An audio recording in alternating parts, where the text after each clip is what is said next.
Hello future officers, I hope you are perfect there and doing deadly study. So आज हम finish करेंगे April second week का international पूरा। और इस वाले लेक्चर में हम सिर्फ इंटरनेशनल ही कवर करेंगे। और जो नेक्स्ट लेक्चर होगा उसमें हम अपॉइंटमेंट्स, इकोनॉमिक्स, सेबी की न्यूज़ डिस्कस करेंगे। और इकोनॉमिक्स और SEBI first and second week का होगा अप्रैल का, तो वो हम पूरा इसमें कंप्लीट करेंगे नेक्स्ट लेक्चर में।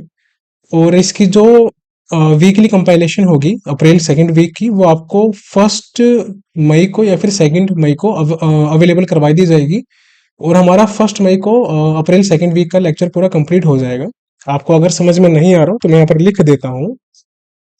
सो हम कोशिश करेंगे कि फर्स्ट या फिर सेकंड मई तक हमारा पूरा सेकंड वीक ऑफ अप्रैल, अप्रैल का सेकंड वीक हम कंप्लीट कर देंगे। और इसकी नोट्स की जो हमारी पीडीएफ है वो भी आपको अवेलेबल करवा दी जाएगी। और उसके बाद हम अप्रैल थर्ड और फोर्थ वीक को हो सकता है एक साथ ही शुरू कर दे, सो दैट हम 10th मई तक वो फिनिश कर पाए। हमारा टारगेट है, देखते हैं हम टारगेट अचीव कर पाते हैं या फिर नहीं कर पाते, लेट्स सी। उसके बाद फिर हम मई शुरू करेंगे। और साथ ही साथ में जब हमारी सेकेंड वीक ऑफ अप्रैल की पूरी कंपाइलेशन फिनिश हो जाएगी फर्स्ट या फिर सेकेंड मई को, तो तभी आपको सेकेंड वीक ऑफ अप्रैल की नोट्स की पीडीएफ भी सेंड कर दी जाएगी कंप्लीट। और साथ ही साथ आपको हाफ मंथ वाली पीडीएफ भी सेंड कर दी जाएगी, जिसमें April first week plus second week की कंप्लीट न्यूज होगी सारी। ठीक है, तो आप इसका भी प्रिंट आउट निकलवा सकते हैं। सो अगर आपने अभी तक टेलीग्राम चैनल ज्वाइन नहीं किया है या ग्रुप ज्वाइन नहीं किया टेलीग्राम पे, जहां पर नोट्स, पीडीएफ और इन लेक्चर्स की पीपीटी अवेलेबल होती है, तो आप ज्वाइन कर सकते हैं टेलीग्राम पे @right approach_बैंकिंग। अगर आप बैंकिंग की जगह यूट्यूब लिखेंगे तो आप टेलीग्राम चैनल में भी जुड़ जाएंगे। तो दोनों जगह पे ऐड हो जाओ। टेलीग्राम ग्रुप में आप डिस्कशन कर सकते हो, मेरे से भी डाउट पूछ सकते हो। और यूट्यूब चैनल में जितनी भी पीपीटीज होगी, नोट्स, पीडीएफ होगी, लेक्चर्स होंगे, और जो हमारा एक स्केड्यूल होगा यूट्यूब लेक्चर्स का, वो भी अवेलेबल करवा दिया जाता है। तो चलते हैं अब पहली न्यूज की तरफ, हमारी इंटरनेशनल न्यूज आज की। ये हमारी फर्स्ट न्यूज है, काफी इंपॉर्टेंट न्यूज है 2024 की। तो सिक्स्थ एडिशन है, एडिशन भी आपको याद होना चाहिए। सिक्स्थ एडिशन है global unicorn index. Global unicorn क्या होता है? कोई भी जो कंपनी होती है जिसकी वैल्यूएशन $1 बिलियन क्रॉस कर जाती है, $1 बिलियन किसी कंपनी की वैल्यूएशन जब क्रॉस करती है तो उसको बोलते हैं यूनिकॉर्न कंपनी। क्या बोलते हैं? Unicorn company. तो ये जो इंडेक्स है, जो कि हुरुन इंस्टीट्यूट ने रिलीज किया है, ठीक है, HURUN, हुरुन इंस्टीट्यूट, इसने बताया है कि इस पूरे ग्लोबल यूनिकॉर्न इंडेक्स में भारत की रैंक, यानी कि इंडिया की जो रैंक है वो तीसरी है, जो कि बहुत ही अच्छी बात है। हम ग्रो कर रहे हैं, देख रहे हो आप। तो हमारी थर्ड रैंक है इंडिया में इस ग्लोबल यूनिकॉर्न इंडेक्स में। और थर्ड रैंक पे इंडिया है क्योंकि इंडिया के पास 67 यूनिकॉर्न है। और टॉप पे कौन है? Unicorn company Swiggy. ये आपने एक्सपेक्ट नहीं किया होगा, मैंने भी नहीं किया था, बट है। तो हम देखते हैं पूरी न्यूज क्या है। हुरुन इंस्टीट्यूट ने रिलीज की है सिक्स्थ एडिशन। एडिशन आपको याद होना चाहिए, किसने रिलीज की है वो भी याद होना चाहिए, ठीक है, ग्लोबल यूनिकॉर्न इंडेक्स 2024 का। इस इंडेक्स ने बताया है कि USA, United states of America ने फर्स्ट रैंक हासिल की है, टॉप रैंक। यूएसए के पास 700 प्लस यूनिकॉर्न कंपनियां हैं, ये भी याद रखना। सेकंड रैंक पे आता है चाइना, ठीक। देन थर्ड पे हमारा आता है भारत, इंडिया। फोर्थ पे Britain, UK. And then fifth पे आता है जर्मनी, ठीक है। तो ये आपको पांचों याद रखने हैं। फर्स्ट पे यूएसए, सेकंड पे चाइना, इंडिया थर्ड पे है, यूके फोर्थ पे है, जर्मनी फिफ्थ पे है। अब इंडिया के पास 67 यूनिकॉर्न है। मैं आपको एक चीज बता देता हूं कि इंडिया का ना एक यूनिकॉर्न कम हो गया, रिड्यूस हो गया। पहले 68 थे, पहले जो यूनिकॉर्न थे इंडिया के पास वो 68 थे, लेकिन अब कम होके 67 हो गए, एक का रिडक्शन हुआ है, एक कम हुआ है। अब ये जो 67 यूनिकॉर्न है इसमें टॉप कंपनी कौन है? स्विगी। देख लो अब ये जो यहाँ पर हमारी फूड डिलीवरी सर्विस है स्विगी, तो वो हमारी टॉप पे है। स्विगी के सीईओ कौन है ये आप कमेंट सेक्शन में मुझे बताइए, और नहीं पता तो फिर नेक्स्ट में हम डिस्कस करेंगे। तो स्विगी जो है वो हमारी फर्स्ट रैंक पे है। सेकंड रैंक पे कौन सी है? Dream eleven. ये बहुत सुना होगा आपने कि आप जाके स्टडी करो, मैं ड्रीम इलेवन पे टीम बनाता हूँ, है ना, ऐसे वाले जो बहुत सारी सरकेजम मारे जाते हैं। तो सेकंड रैंक पे ड्रीम इलेवन है। थर्ड रैंक पे रेजर पे, एक पेमेंट गेटवे कंपनी है रेजर पे। तो स्विगी फर्स्ट रैंक पे है हमारे इंडिया के यूनिकॉर्न इंडेक्स में, सेकंड पे ड्रीम इलेवन है, थर्ड पे रेजर पे है। स्विगी हमारी एक फूड डिलीवरी कंपनी है, ड्रीम इलेवन तो आपको पता ही होगा, और रेजर पे पेमेंट गेटवे सिस्टम है। अब बता रहा है ये इस पॉइंट में कि अगर हम बात करें इंडियन सिटीज की कि किस सिटी में सबसे ज्यादा यूनिकॉर्न पाए जाते हैं, तो बेंगलुरु कर्नाटका में एक ऐसी सिटी है जिसमें सबसे ज्यादा यूनिकॉर्न है। और अगर हम सिटी इंडेक्स की बात करें तो बेंगलुरु सिटी इंडेक्स में 7th रैंक पे आता है, इसको याद रखना। ये डिफरेंट डेटा है, ये डेटा है सिटीज इंडेक्स का, और वो था यूनिकॉर्न इंडेक्स का। यूनिकॉर्न में इंडिया थर्ड पे आता है। लेकिन अगर हम बात करें पूरे वर्ल्ड में यूनिकॉर्न कौन कौन सी सिटीज में सबसे ज्यादा है, तो सैन फ्रांसिस्को टॉप पे आता है यूएसए का, और हमारा इंडिया का बेंगलुरु 7th पे आता है। और उसके बाद हमारे इंडिया का एक और सिटी है मुंबई, जो कि महाराष्ट्र में है, वो 19th रैंक पे आता है ग्लोबली। तो याद रखना, बेंगलुरु जो कि कर्नाटका में है वो 7th रैंक में है, मुंबई महाराष्ट्र का 19th रैंक पे है। अब चलते हैं नेक्स्ट स्लाइड पे। अगर हम बात करें टॉप 5 ग्लोबल यूनिकॉर्न्स, यानी कि वो कौन सी कंपनियां हैं टॉप जो यूनिकॉर्न है पूरे वर्ल्ड में, तो उसमें सबसे ऊपर आती है बाइट डांस। ये चाइना की कंपनी है जो कि टिकटॉक की ओन्ड है, यानी कि टिकटॉक की कंपनी है जिसका नाम है बाइट डांस, जो कि चाइना में अवेलेबल है, चाइना की कंपनी है वो। आप इमेज में देख सकते हो यहाँ पर बाइट डांस टिकटॉक की कंपनी है। तो पूछे अगर आपसे एग्जाम में कि ByteDance which is a unicorn company and the top company in the global unicorn index released by Hurun India, related to which organisation या विच कंपनी या ओन्ड बाय विच कंपनी, तो आपको पता होना चाहिए कि वो टिकटॉक की कंपनी है। सेकंड पे आता है हमारा स्पेस एक्स, थर्ड पे ओपन आर्टिफिशियल इंटेलिजेंस, थर्ड पे आता है एंट ग्रुप, ये भी हमारा चाइना का है, ठीक है। फर्स्ट पे क्या था? बाइट डांस जो कि टिकटॉक का है, चाइना का है। सेकंड पे क्या था? Space x. थर्ड पे ओपन एआई। फोर्थ पे एंट ग्रुप जो कि चाइना का है। और फिफ्थ पे भी अगेन शेन कंपनी है जो कि चाइना की है। तो ये आप याद रखना, इस डेटा को आपको याद करना है स्टेप बाय स्टेप। अब अगर हम बात करें तो ये तो हमने देख ही लिया था बेंगलुरु वाला, ठीक है, चलो इसको हम स्किप करते हैं। अगर वर्ल्ड यूनिकॉर्न कैपिटल की बात करें, आपको मैंने बताया था ना कि वर्ल्ड वर्ल्ड यूनिकॉर्न में कौन से ऐसी सिटीज या फिर कैपिटल है जो कि टॉप पे है, तो सैन फ्रांसिस्को टॉप पे है। बस इतना याद रखो, बाकी का आप स्किप भी कर सकते हो। न्यूयॉर्क, बीजिंग जरूरत नहीं याद करने की, इसको बस ध्यान रखो कि सेकंड थर्ड रैंक पे है, यानी कि यूएसए की दोनों कंपनियां टॉप 2 पे है, थर्ड पे चाइना की है, बीजिंग कैपिटल उसका, इतना आप याद रख सकते हो। बट सैन फ्रांसिस्को याद रखना। और इंडिया की सिटीज, बेंगलुरु वो 7th रैंक पे, मुंबई महाराष्ट्र 19th रैंक पे, याद रखना। टोटल इस इंडेक्स में कितने यूनिकॉर्न कंपनियां हैं उनका डेटा है, तो 1453, 1450 प्लस कंपनियां हैं जिसका डेटा इस इंडेक्स में दिखाया गया है। और ये 1453 कंपनियों में इंक्रीज हुआ है 37% का कंपैरेटिवली फाइनेंशियल ईयर 2023, यानी कि फाइनेंशियल ईयर 2023 के मुकाबले 37% का इजाफा हुआ है, इंक्रीज हुआ है अभी की यूनिकॉर्न कंपनियों में, जो कि अब पहुंच चुकी है 1453, ठीक है। और 53 कंट्रियों से डेटा लिया गया है। तो स्टेटमेंट बेस्ड क्वेश्चन अगर ऐसे आते हैं तो आपको पता होना चाहिए, बार बार रिवाइज करो, आराम से याद हो जाएगा, ज्यादा हार्ड एंड फास्ट नहीं है। यूनिकॉर्न कंपनियों की वैल्यूएशन जो होती है वो $1 बिलियन की होती है, आपको मैंने बता दिया था। इंडिया ने एक यूनिकॉर्न गवा दिया है, ड्रॉप कर दिया है, पहले 68 थी, बताया था आपको मैंने।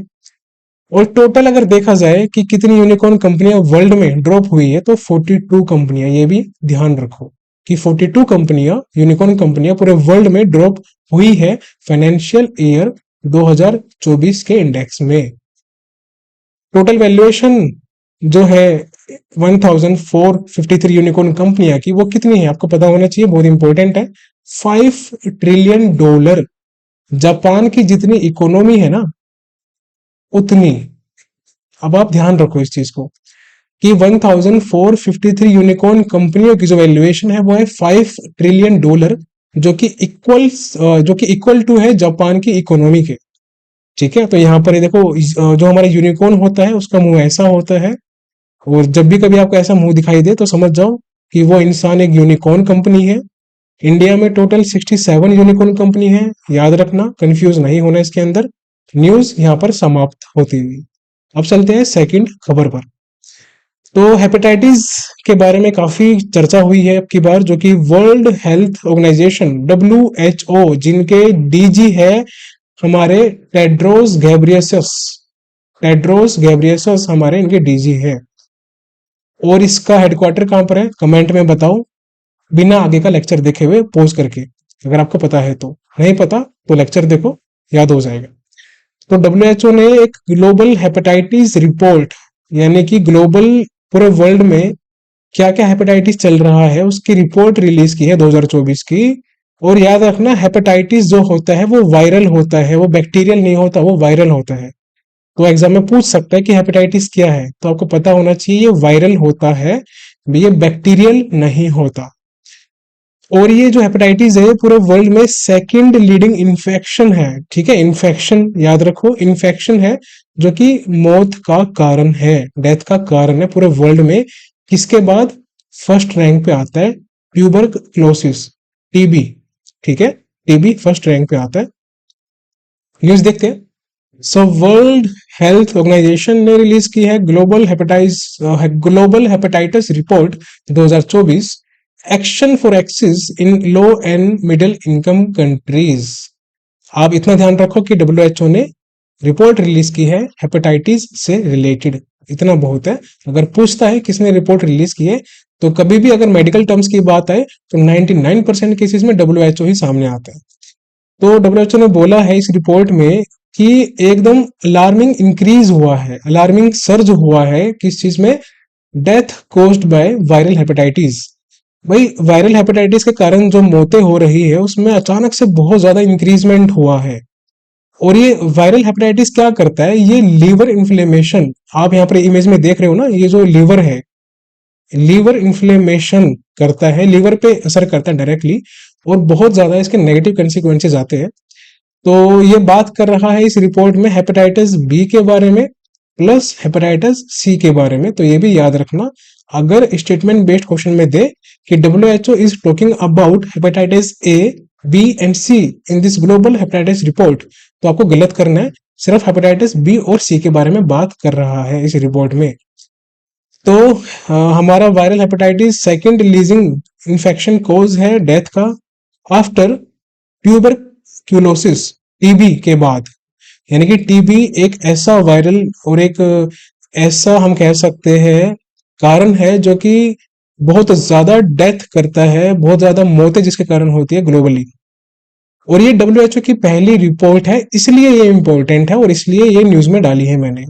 तो WHO की पहली रिपोर्ट है जो कि वायरल हेपेटाइटिस पर है, और इस रिपोर्ट में 187 कंट्रीज का डेटा लिया गया है और 6 WHO रीजन है। यानी कि जो 6 WHO रीजन है उसमें 187 कंट्रीज आती है। तो आप 187 कंट्री याद रखो और 6 WHO रीजन याद रखो। और फर्स्ट WHO रिपोर्ट है किसके बारे में, वायरल हेपेटाइटिस। तो देखो आप इमेज में हेपेटाइटिस बी है यहाँ पर और हेपेटाइटिस सी है। अब चलते हैं आगे की स्लाइड में। सो वायरल हेपेटाइटिस हर साल 1.3 मिलियन लाइव्स, जिंदगियां बर्बाद कर देता है, खत्म कर देता है। यानी कि लगभग 13 लाख। ठीक है। 13 लाख डेथ ये हर साल करता है वायरल हेपेटाइटिस, जिसमें से 83% जो डेथ होती है 13 लाख में से, 1.3 मिलियन में से, वो हेपेटाइटिस बी के कारण होती है। यानी कि हेपेटाइटिस बी ज्यादा मौतें करता है। और 17% जो डेथ होती है वो हेपेटाइटिस सी के कारण होती है हर रोज। ओके, तो बस इतना ध्यान रखो कि हेपेटाइटिस सी जो हमारा पूरा डेटा है इसमें 17% डेथ करता है, और 83% जो मौतें होती है वो हेपेटाइटिस बी के कारण होती है। और अगर देखा जाए कि रोज, एवरी डे, कितने लोग अपनी जिंदगी गंवाते हैं इस वायरल हेपेटाइटिस के कारण, तो 3500 lives are dying globally every single day. तो ये दोनों डेटा याद रखना, भूलना मत। टोटल 10 कंट्रियां ऐसी है जो कि जवाबदेह है, यानी कि account for 2/3 of the global burden of hepatitis B and hepatitis C. यानी कि हेपेटाइटिस बी और सी के कारण जितनी डेथ हो रही है उसका पूरे ग्लोबली में 10 कंट्रियां ऐसी है जो कि 66.66% डेथ का कोज है। वो 10 कंट्रियां, अब वो कौन सी है उसमें हम इन डेप्थ नहीं जाएंगे। आप बस 10 कंट्रियां है इतना याद रखो, ज्यादा इन डेप्थ नहीं जाना। ज्यादा इन डेप्थ उस न्यूज में जाना है जो नेशनल का कुछ इंडेक्स वगैरह हो, अगर कोई नीति आयोग या फिर कोई रिलीज करता है तो वो कंट्री हमको ध्यान से देखनी पड़ेगी। स्टेट्स, सॉरी कंट्री नहीं, स्टेट्स इंडिया के। अब ये बता रहा है कि हेपेटाइटिस बी जो है, हेपेटाइटिस बी में 3 कंट्री ऐसी है जो कि 50% ग्लोबल डेथ रिप्रेजेंट करती है, जिसमें से हमारे एक चाइना है और एक इंडिया भी है और एक इंडोनेशिया है। आप तीनों ध्यान रखो। और हेपेटाइटिस सी के कारण 6 कंट्री ऐसी है जिसमें 50% ग्लोबल डेथ होती है। कौन कौन सी है? चाइना भी आ गया दोबारा, इंडिया भी आ गया दोबारा, इंडोनेशिया भी दोबारा आ गया। 3 कंट्री कौन सी नहीं है हेपेटाइटिस सी के अंदर? पाकिस्तान, रशिया और यूएसए। ये आपको याद करने की जरूरत नहीं है, बस ध्यान रखो थोड़ा बहुत, अगर ऑप्शन आता है तो आप एलिमिनेट कर सको। देखो, चाइना, इंडिया, पाकिस्तान सब पड़ोसी है। रशिया, यूएसए, ये बहुत ही बिग कंट्रियां हैं, इनका आपको याद रखो। इंडोनेशिया एक अलग कंट्री है, वो दोनों में आती है, हेपेटाइटिस बी के अंदर भी आती है और सी में भी आती है, तो ऐसे याद रखो। सो डब्ल्यूएचओ के जो डीजी है वो डॉक्टर टेड्रोस घेब्रियेसस है, याद रखो ये। हेडक्वार्टर कहाँ पर है डब्ल्यूएचओ का? वो है जेनेवा, स्विट्जरलैंड। तो जेनेवा में आता है, स्विट्जरलैंड। इस्टेब्लिशमेंट कब हुआ था डब्ल्यूएचओ का? 1948 में हुआ था, खत्म। तो ये हमारी न्यूज काफी इंपॉर्टेंट है, अब तक की 2 न्यूज हमने की है। अब आते हैं थर्ड सबसे इंपॉर्टेंट न्यूज, ये भी इंपॉर्टेंट है काफी। यूएस वर्ल्ड यूनिवर्सिटी रैंकिंग, कभी कभार एग्जाम में क्वेश्चन पूछ लेते हैं इस रैंकिंग से भी। तो 69 इंडियन यूनिवर्सिटीज ऐसी है, याद रखो डेटा, 69 इंडियन यूनिवर्सिटीज ऐसी है जो कि इस यूएस वर्ल्ड यूनिवर्सिटी इंडेक्स और रैंकिंग में फीचर की गई है, उनको दर्शाया गया है। अब यहां पर देखते हैं न्यूज क्या है। So QS world university ranking, QS की फुल फॉर्म क्या है? Quacquarelli Symonds. तो ये एक कोई वर्ल्ड यूनिवर्सिटी रैंकिंग रिलीज करती है हमारी, और इसने, हाँ, ये 14th एडिशन है, इसको जरूर ध्यान रखो भैया, बहुत इंपॉर्टेंट है। तो 14th एडिशन है ये क्यूएस वर्ल्ड यूनिवर्सिटी रैंकिंग का। दोबारा देख लो, आपको याद होना चाहिए, 14th एडिशन है, एडिशन मत भूलना बिल्कुल भी। और जो हमने पढ़ी थी एक, जो हमारा एक ये ग्लोबल यूनिकॉर्न इंडेक्स था, ये 6th एडिशन था, तो इसमें भी कंफ्यूज मत होना। 6th एडिशन ये था और 14th एडिशन हमारा world university ranking bye QS ये था, ठीक है। तो अब चलते हैं हम आगे, कंप्लीट हो गया ये वाला पॉइंट। अब इसने बोला है इस क्यूएस वर्ल्ड यूनिवर्सिटी रैंकिंग जो है इसमें 1559 यूनिवर्सिटीज की रैंक दर्शाई गई है, जो कि 5 ब्रॉड पैरामीटर्स, यानी कि 5 ब्रॉड सब्जेक्ट्स पर बेस्ड है। और 64 यूनिवर्सिटीज ऐसी है जिन्होंने डेब्यू किया है, यानी कि पहली बार आई है इस रैंकिंग में। 64 यूनिवर्सिटीज ने डेब्यू किया है, ये इतना इंपॉर्टेंट नहीं है, बट इंपॉर्टेंट ये है कि टोटल कितनी यूनिवर्सिटीज की रैंकिंग है। तो लगभग 1560 या 1550, इतना याद रखो आप अप्रोक्स में, या फिर 559 अगर एग्जैक्ट याद होता है तो बहुत अच्छी बात है। और 5 ब्रॉड सब्जेक्ट्स हैं, ये भी याद रखो। सबसे इंपॉर्टेंट पॉइंट है म्यूजिक एक ऐसा न्यू सब्जेक्ट है, दोबारा सुन लो, म्यूजिक एक ऐसा न्यू सब्जेक्ट है जो कि ऐड हुआ है इस रैंकिंग में। ठीक है, हार्वर्ड यूनिवर्सिटी जो कि यूएसए में आती है, उसने टॉप किया है 4 ब्रॉड सब्जेक्ट्स में। और ओवरऑल अगर हम कहें तो हार्वर्ड यूनिवर्सिटी यूएसए की ने टॉप किया है, याद रखना। कौन सी यूनिवर्सिटी है? हार्वर्ड, इसने टॉप किया है यूएस वर्ल्ड यूनिवर्सिटी रैंकिंग 2024 में। अब 69 इंडियन यूनिवर्सिटीज फीचर की गई है इस लिस्ट में, रैंकिंग में। इंडिया यानी कि भारत जो है वो सेकंड मोस्ट रिप्रेजेंटेड कंट्री बना है, कहां पर? एशिया में। अब यहां बहुत बच्चे कंफ्यूज हो जाते हैं, ये वर्ल्ड की बात नहीं कर रहा, ये एशिया की बात कर रहा है। इंडिया जो है वो एशिया में सेकंड मोस्ट रिप्रेजेंटेड कंट्री बनी है यूनिवर्सिटी रैंकिंग के अंदर, चाइना के बाद। यानी कि चाइना फर्स्ट रैंक पे आता है एशिया में। ठीक, अब चलते हैं नेक्स्ट स्लाइड पे। अब यहां पर बोल रहा है कि इंडियन यूनिवर्सिटीज जो कि अलग अलग 5 ब्रॉड सब्जेक्ट्स में जिन्होंने टॉप किया है वो कौन कौन सी है, जान लो, एग्जाम में पूछ सकता है, इंपॉर्टेंट है। तो जेएनयू दिल्ली, जेएनयू क्या है? जवाहरलाल नेहरू यूनिवर्सिटी जो कि दिल्ली में सिचुएटेड है, उन्होंने टॉप किया है इंडिया में डेवलपमेंट स्टडीज के अंदर। किसमें? डेवलपमेंट स्टडीज के अंदर। आईआईएम अहमदाबाद जो कि गुजरात में है, इन्होंने टॉप किया है किस पे? बिजनेस एंड मैनेजमेंट में। आईआईटी बॉम्बे ने किस में टॉप किया है? इंजीनियरिंग मिनरल एंड माइनिंग के अंदर। मिनरल एंड माइनिंग इतना याद रखो, आईआईटी बॉम्बे। और आईआईटी मद्रास ने पेट्रोलियम। अब देखो, आईआईटी बॉम्बे और मद्रास में काफी बच्चे कंफ्यूज हो सकते हैं, तो अब ऐसे याद रखो कि बॉम्बे में माइनिंग बहुत होती है, क्योंकि बॉम्बे में पहले गुंडा राज था। आपने केजीएफ मूवी देखी होगी, तो बॉम्बे में माइनिंग बहुत होती थी, इसके लिए मद्रास में पेट्रोलियम की खोज की गई, ताकि बॉम्बे तक पहुंच के उस माइनिंग को रोका जा सके। ऐसे याद कर लो। तो मद्रास में पेट्रोलियम की खोज की गई ताकि बॉम्बे में माइनिंग को रोका जा सके और पेट्रोलियम की सहायता से बॉम्बे तक पहुंचा जा सके। तो बॉम्बे हो गया हमारा मिनरल एंड माइनिंग, मद्रास हो गया पेट्रोलियम। ठीक, और अगर देखा जाए कि ग्लोबल रैंक क्या है, तो जेएनयू की रैंक पूरे ग्लोबली इस इंडेक्स में 20th रैंक है। रैंक आपको याद होनी चाहिए, इंपॉर्टेंट है। आईआईएम अहमदाबाद की रैंक 22nd है, ये भी आपको याद होनी चाहिए। आईआईटी बॉम्बे की रैंक 25th है, इसको भी याद करो। और आईआईटी मद्रास की रैंक 29th है। 20, 22, 25th and 29th, again 20, 22, 25th and 29, ये हमारी रैंकिंग है जेएनयू की, आईआईएम अहमदाबाद, आईआईटी बॉम्बे और आईआईटी मद्रास की। एक सबसे इंपॉर्टेंट चीज यहाँ पर है, ध्यान से सुनो।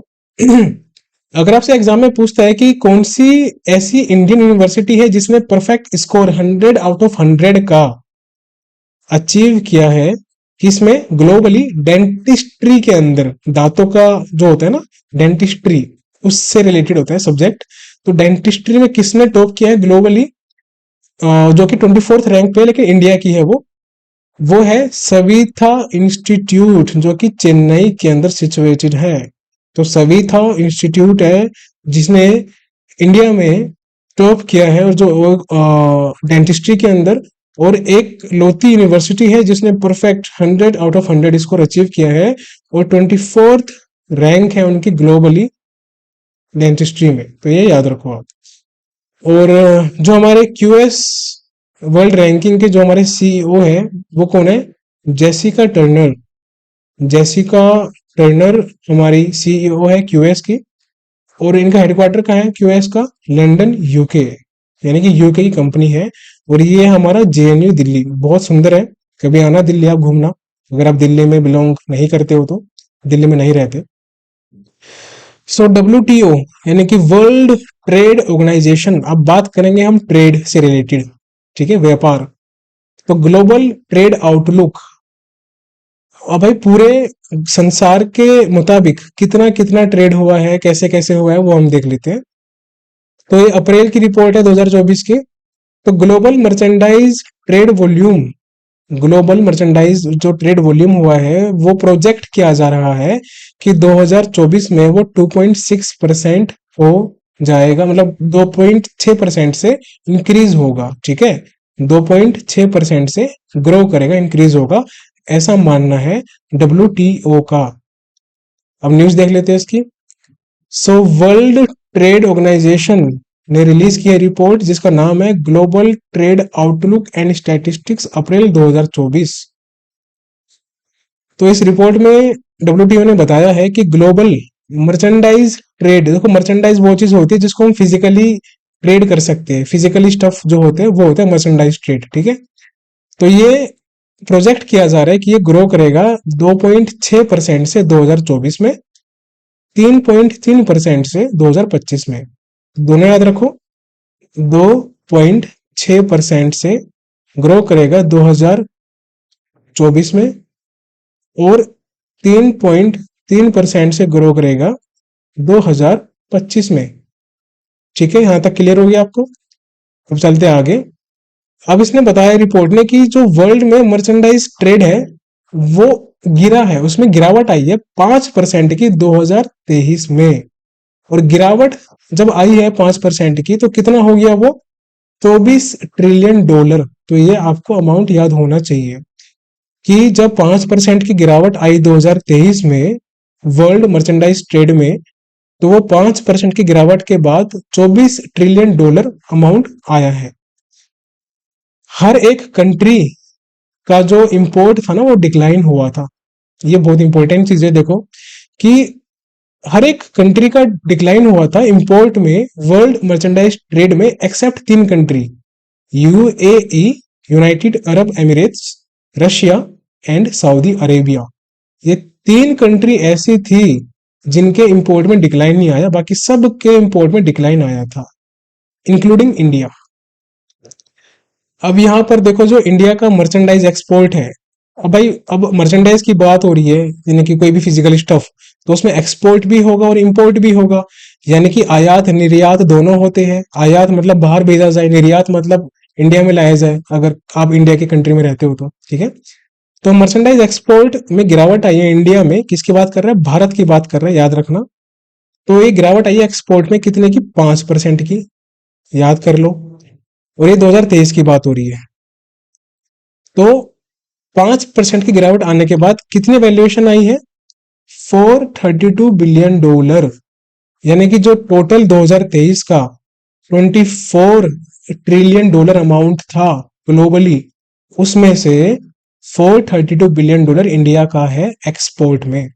ठीक है, यहां पर देखो डेटा, ये हम बात करें वर्ल्ड मर्चेंडाइज ट्रेड जो भी हुआ है हमारा पूरा। अब हम अगर हम बात करें इंपोर्ट की, तो इंपोर्ट में भी गिरावट आई है 7% की, और ये हुआ है $673 बिलियन। तो एक्सपोर्ट में भी गिरावट आई है और इंपोर्ट में भी गिरावट आई है, तो ये दोनों आप याद रखना। और उसके बाद अब हम बात करते हैं इंडिया का share of global goods export, कि भाई वर्ल्ड लेवल पे इंडिया का कितना शेयर है गुड्स एक्सपोर्ट करने में। वो है पूरे वर्ल्ड का 1.8%, कि कितना इंडिया एक्सपोर्ट करता है, तो 1.8% एक्सपोर्ट करता है। और कितना इंपोर्ट करता है, तो 2.8% इंपोर्ट करता है। तो दोनों को याद रखो, स्टेटमेंट बेस्ड क्वेश्चन में दे सकता है, काफी इंपॉर्टेंट रिपोर्ट है ये। WTO की डीजी कौन है, नगोजी ओकोंजो। ये जो हमारी नगोजी ओकोंजो मैम देख रहे हो आप, ये है WTO की डीजी। कौन सी कंट्री से बिलोंग करती है, कमेंट में बताओ मुझे, कौन सी कंट्री से WTO की डीजी यानी कि director general Ngozi Okonjo belong करती है। इनका पूरा नाम है नगोजी ओकोंजो इवियाला, ठीक है, नगोजी ओकोंजो इवियाला। बट आप नगोजी ओकोंजो भी याद कर लोगे तभी बहुत है। हेडक्वार्टर कहां पर है WTO का, जेनेवा स्विट्जरलैंड। और WHO का कहां पर है, जेनेवा स्विट्जरलैंड। यानी कि WHO WTO दोनों का हेडक्वार्टर है जेनेवा स्विट्जरलैंड में। WHO का स्टेब्लिशमेंट था 1948, और WTO का एस्टेब्लिशमेंट है 1955। और टोटल जो मेंबर्स है, टोटल जो कंट्री है WTO में वो कितनी है, 164। ये भी याद रखो। खत्म होगी न्यूज हमारी। अब आते हैं पांचवी न्यूज पे। अब भाई एक नाइन्थ एडिशन आया है, एक रिपोर्ट आई है किसकी, UN डेसा। अब डेसा क्या है हम आगे देखते हैं। रिपोर्ट का नाम क्या है, financing for sustainable development report. आपको पता होगा कि हमारे वर्ल्ड का टारगेट है कि 2030 तक 17 सस्टेनेबल डेवलपमेंट गोल्स अचीव करने हैं। ये टारगेट है। अब देखते हैं कितने अचीव होंगे और कितने क्या होने हैं, इस रिपोर्ट में शायद कुछ बताया जाएगा। सो UN डेसा, इसकी फुल फॉर्म है department of economic and social affair. So United Nation department of economic and social affair, that is to say UN DESA. तो इनकी रिपोर्ट है, नाइन्थ एडिशन है। एडिशन इतना इंपॉर्टेंट नहीं है, रिपोर्ट आप याद कर लो। तो रिपोर्ट का नाम है financing for sustainable development report. अब काफी बच्चे अगर एग्जाम में ये क्वेश्चन आ जाए कि ये रिपोर्ट किसने रिलीज की है, मैक्सिमम बच्चे करके आएंगे UNDP, United Nation development programme, but उन्होंने रिलीज नहीं की। UN डेसा की रिपोर्ट है, ध्यान रखो। ऐसे क्वेश्चन पूछता है एग्जामिनर, उसको पता है बच्चे कहां फंसेंगे। तो ये रिपोर्ट है financing for sustainable development report 2024, inter agency task on financing for development, ये रिपोर्ट का नाम है। और इस रिपोर्ट ने बोला है कि इनका मकसद है टू ओवरकम या फिर close the development financial gap. भाई जो भी फाइनेंशियल गैप है जो कि रिक्वायर्ड है उसको इंक्रीज करना है और उस गैप को क्लोज करना है, कम करना है। और इस रिपोर्ट में बताया गया है कि लगभग 4.2 ट्रिलियन डॉलर इन्वेस्टमेंट की रिक्वायरमेंट है। किस चीज के लिए, सस्टेनेबल डेवलपमेंट गोल्स को अचीव करने के लिए 2030 तक। इतना याद रखो, ठीक। नेसेसिटी ऑफ इकोनॉमिक ट्रांजिशन, यानी कि इकोनॉमिक ट्रांजिशन करने की जरूरत है, जिसमें क्या करते हैं भाई, जो आपकी इकोनॉमी होती है वो फ्री मार्केट इकोनॉमी में तब्दील कर दी जाती है, सप्लाई और डिमांड पे बेस्ड होती है, to achieve sustainable development goals SDGs, ठीक। अब चलते आगे। अब इस रिपोर्ट ने बताया कि लगभग 600 मिलियन पीपल, अब देखो 10 million equals to 1 crore, 100 million equals to 10 crore, और 600 मिलियन कितना हो गया हमारा, 60 करोड़। तो 60 करोड़ लोग, यानी कि 600 मिलियन पीपल इस रिपोर्ट के मुताबिक still live in extreme poverty by 2030, यानी कि 2030 तक भी 600 मिलियन लोग, 60 करोड़ लोग गरीबी में रहेंगे, जिसमें लगभग आधी वीमेन रहेगी, 300 मिलियन पीपल। और ये UN की रिपोर्ट है। सो सस्टेनेबल डेवलपमेंट गोल जो है वो अडोप्ट किया गया था, UN मेंबर्स ने उसको अडोप्ट किया था 2015 में। और UN मेंबर्स में टोटल 193 मेंबर्स है, इसको भी याद रखो। कितने मेंबर्स है, 193 मेंबर्स है UN मेंबर्स में, ठीक है। ये आपको याद होना चाहिए। और सस्टेनेबल डेवलपमेंट गोल जो है उनका जो टारगेट है वो 169 टारगेट्स है, और टोटल 17 SDGs है, सस्टेनेबल डेवलपमेंट गोल्स है। अब गोल्स कौन कौन से हैं इनको अच्छे से याद कर लो, एग्जाम में पूछ सकता है कि 10th नंबर कौन सा गोल है, 12th कौन सा गोल है, या इनमें से कौन सा गोल नहीं है, आपको 4-5 ऑप्शन दे देगा। तो सबसे पहले नो पॉवर्टी, गरीबी नहीं रहेगी, तो भूख भी नहीं रहेगी, जीरो हंगर हो जाएगा। अब जब गरीबी भी नहीं रहेगी और भूख भी नहीं रहेगी, मतलब लोग भूखे नहीं रहेंगे, तो उनकी हेल्थ भी अच्छी हो जाएगी, क्योंकि हमारे पास पैसा होगा तो हम अच्छा खाना खरीद सकते हैं, अच्छी डाइट खरीद सकते हैं, तो हमारे पास अच्छी हेल्थ रहेगी।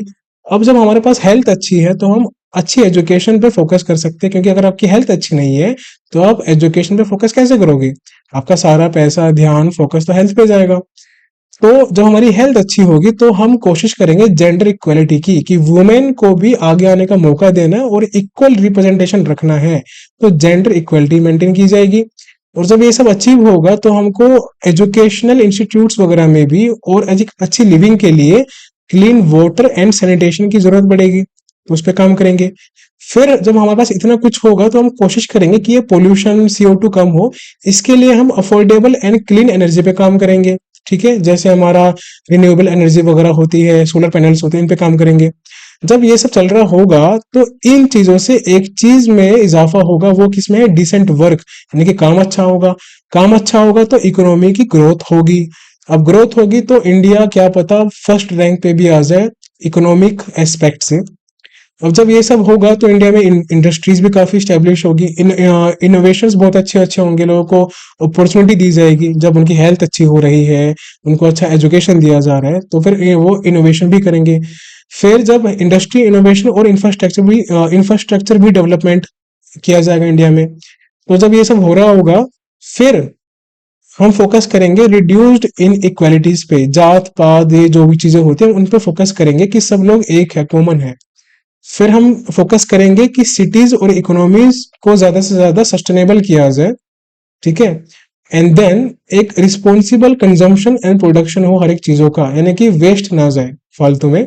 फिर साथ ही साथ हमको जरूरत पड़ेगी क्लाइमेट एक्शन की, कि हमारा ग्लोबल वार्मिंग ज्यादा इंक्रीज ना हो, हम उसको एक लिमिट में ला सके और वो ज्यादा इम्पैक्ट ना करे हमारे पॉपुलेशन पे, हमारी लिविंग स्टैंडर्ड पे। तो क्लाइमेट एक्शन पे हम फोकस करेंगे। फिर जो हमारी लाइफ बिलो वाटर है, यानी कि ओशंस वगैरह में जो हमारे जीव जंतु रहते हैं, हम उनकी देखभाल के लिए कि वहां पर कूड़ा ना फेंको, ये मत करो वो मत करो, तो जितने भी इनिशिएटिव ले जाएंगे वो भी हम फोकस करेंगे कि वो वहां भी अच्छी लाइफ हो। And then life on land, life on land में हर कोई आता है, एनिमल्स आते हैं, ह्यूमन बींग्स आते हैं, तो सब पे हम फोकस करेंगे। और जब ये सब हो जाएगा तो हमारे पास पीस होगी, शांति होगी, जस्टिस होगा, क्योंकि हम हर एक चीज पे फोकस कर चुके हैं, हमने हर एक चीज को इम्पोर्टेंस दी है। और एक स्ट्रॉन्ग इंस्टीट्यूशंस होंगे, यानी कि स्ट्रॉन्ग गवर्नमेंट वगैरह भी होगी हमारे पास। और फिर जाके 17th पे जो हमारा लास्ट का होगा वो partnership for the goals complete हो जाएगा। तो ऐसे याद रखो इनको, इंपॉर्टेंट है काफी, याद कर लेना। अब 6th न्यूज पे आते हैं। ये काफी कंसर्निंग न्यूज है, सीरियस न्यूज है। इंडिया का जो पर कैपिटा है, यानी कि पर पर्सन होता है पर कैपिटा बेसिकली, ये हम एवरेज बोलते हैं, एवरेज पर पर्सन। ठीक है, कि एक एवरेज पर पर्सन कितना क्या खर्च कर रहा है, कंज्यूम कर रहा है, वो बता रही है। तो इंडिया का जो per capita plastic waste production है, यानी कि एक एवरेज इंसान कितना प्लास्टिक वेस्ट प्रोड्यूस कर रहा है, वो है 8 kg per capita per year. ये बहुत बहुत ज्यादा इंपॉर्टेंट डेटा है।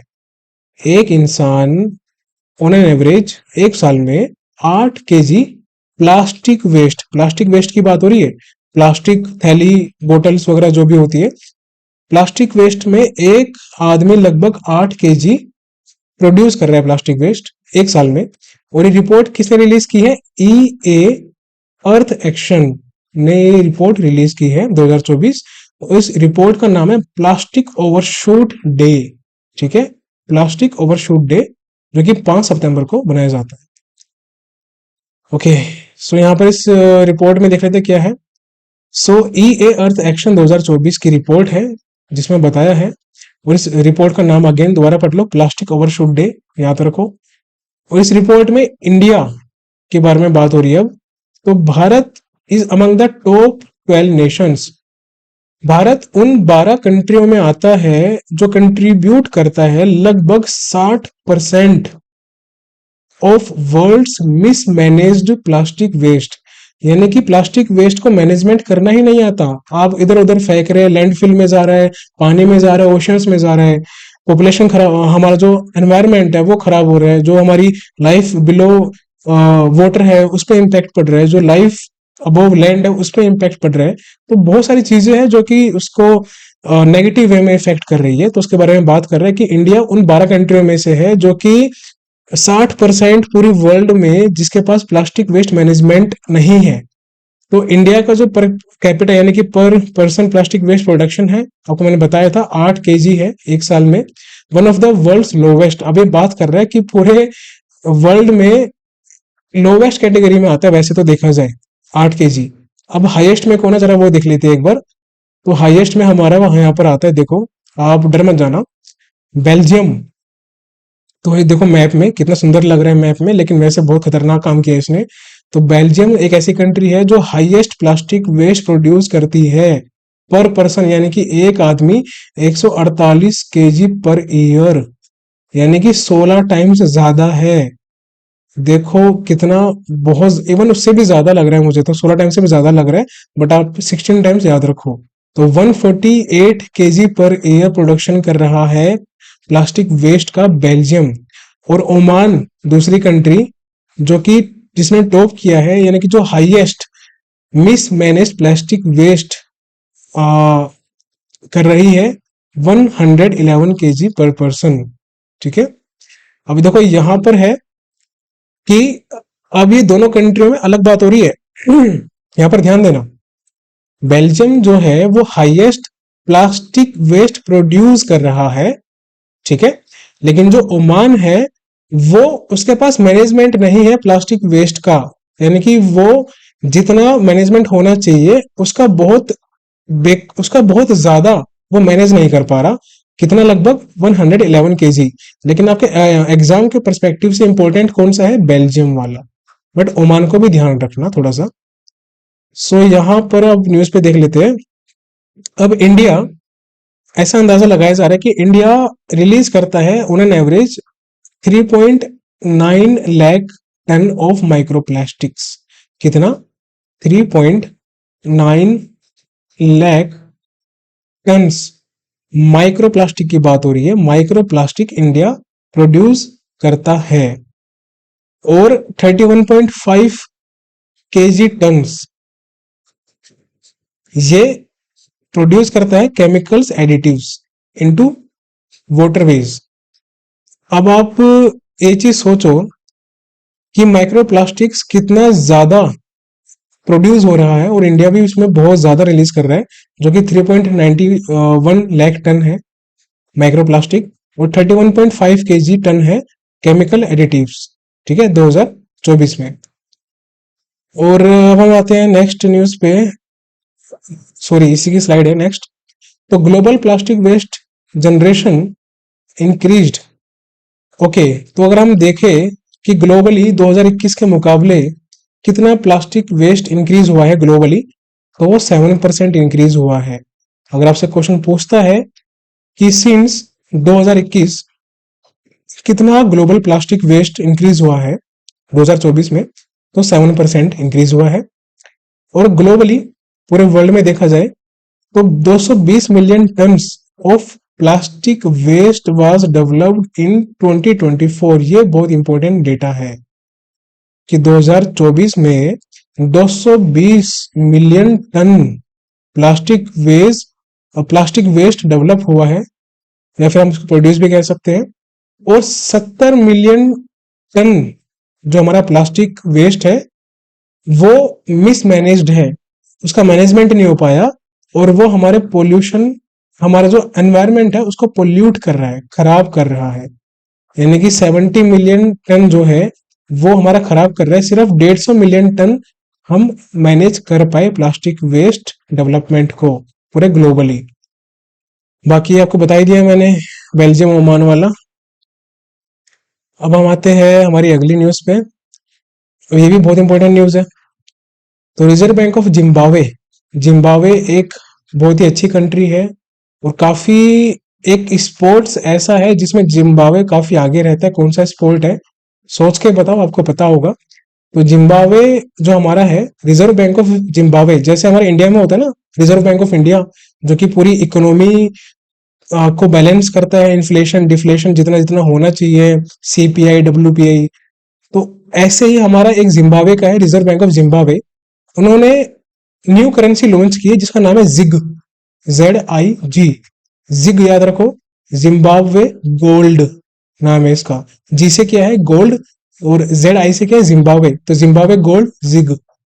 और ये बेसिकली मेनली गोल्ड से बैकड करेंसी है, क्योंकि तभी इसका नाम गोल्ड है। और इसने रिप्लेस किया है ZW डॉलर को, जिम्बाब्वे डॉलर्स को रिप्लेस किया है। तो ये याद रखो आप। हो सकता है कौन सी कंट्री ने ऐसे करेंसी अभी हाल फिलहाल लॉन्च की है जो कि बैक्ड अप बाय गोल्ड है, और जिसने खुद की डॉलर्स की करेंसी को रिप्लेस किया है तो वो जिम्बाब्वे गोल्ड है।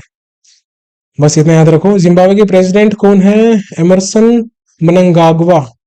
सो एमरसन मनंगागवा जी जो हमारे हैं वो प्रेसिडेंट है जिम्बाब्वे के। और देखो यहाँ पर ये नोट दिखा रहे हैं, बढ़िया बढ़िया नए नए नोट जिग। और कैपिटल क्या है जिम्बाब्वे का? हारारे। हारारे हारारे मतलब भाई डिफीटेड है। ठीक है, ऐसे याद रख लो कि जिम्बाब्वे हमेशा बस यही एक रोना गाता रहता है कि हारा मैं तो हारा। तो हारा रे कैपिटल है जिम्बाब्वे का, करेंसी है जिग। पहले क्या थी? ZW dollar. ठीक है, ये याद रखो। अब लास्ट न्यूज है हमारी आज की, सऊदी अरेबिया। तो ये काफी इंपॉर्टेंट न्यूज है। तो सऊदी अरेबिया, तो UN commission on the status of women CSW, तो इसको हम UNCSW भी कह सकते हैं। ये देखो इमेज में, तो UNCSW यानी कि United nation commission on the status of women ने अपॉइंट किया है किसको? सऊदी अरेबिया को एज द चेयर, जो कि चेयर करेगा 69th सेशन को 2025 में जो होने वाला है। तो 69th सेशन भी याद रखो और सऊदी अरेबिया भी याद रखो। अभी हमने कोई न्यूज भी पढ़ी थी, याद करो, जिसमें कुछ कंपनियां थी 69। कौन सी कंपनियां थी? अगर आपको याद आ रहा हो तो याद करो, याद करो। नहीं याद आ रहा तो फिर दिक्कत की बात है भैया। QS world ranking 69 Indian universities, देखो यहाँ पर। ठीक है, ऐसे रिलेट किया करो जब आप करंट अफेयर्स पढ़ते हो, तो ये टेक्निक होती है पढ़ने की। तो 69th सेशन है जिसमें सऊदी अरेबिया चेयर करेगा UN commission on the status of women को 2025 में। और सऊदी अरेबिया के जो पर्सन है अब्दुल अजीज अल वसील, अब्दुल अजीज है किसके? अल वसील के। तो अब्दुल अजीज अल वसील सऊदी अरेबिया के हैं। तो वो चेयर करेंगे UNCSW को, United Nations commission on the status of women को। और इन्होंने सक्सीड किया है, यानी कि इन्होंने रिप्लेस किया है किसको? एंटोनियो मैनुअल को, जो कि फिलीपींस के हैं। तो अब्दुल अजीज अल वसील कहाँ के हैं? सऊदी अरेबिया के हैं। और एंटोनियो मैनुअल कहाँ के हैं? फिलीपींस के हैं। तो एंटोनियो मैनुअल को हटा दिया है अब्दुल अजीज अल वसील ने सऊदी अरेबिया के। और ये जो United nation commission on the status of women है, इसमें सऊदी अरेबिया प्रोमोट करेगा जेंडर इक्वेलिटी को और विमेन एम्पावरमेंट को वर्ल्ड वाइड। सऊदी अरेबिया के प्राइम मिनिस्टर कौन है? मोहम्मद बिन सलमान अल सऊद। बहुत खतरनाक नाम है, बहुत प्यारा नाम है, मोहम्मद बिन सलमान अल सऊद। तो ये नाम है हमारे सऊदी अरेबिया के पीएम का।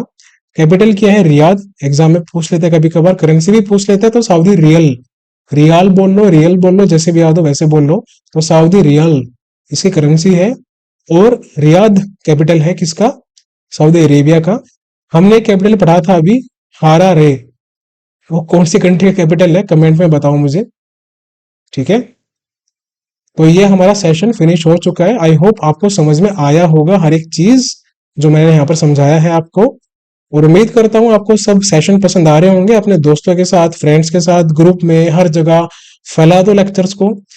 और बता दो लोगों को कि हाँ, हम एक बहुत ही अच्छी जगह से करंट अफेयर्स पढ़ रहे हैं जो कि एग्जाम ओरिएंटेड है। और आपको इन सभी लेक्चर्स की PPT तो मिलेगी ही मिलेगी, लेक्चर्स भी मिलेंगे और मिल भी रहे हैं। साथ ही साथ आपको नोट्स की फॉर्म में PDF भी मिल रही है। तो टेलीग्राम ग्रुप और चैनल ज्वाइन कर लीजिए। तो टेलीग्राम चैनल जो हमारा है वो है राइट अप्रोच @राइट अप्रोच_YouTube। और टेलीग्राम ग्रुप जहां पर आप डिस्कस कर सकते हैं, मेरे से डाउट पूछ सकते हैं, वो है @राइट अप्रोच_बैंकिंग। तो ये टेलीग्राम चैनल और ग्रुप है, दोनों ज्वाइन कर लो।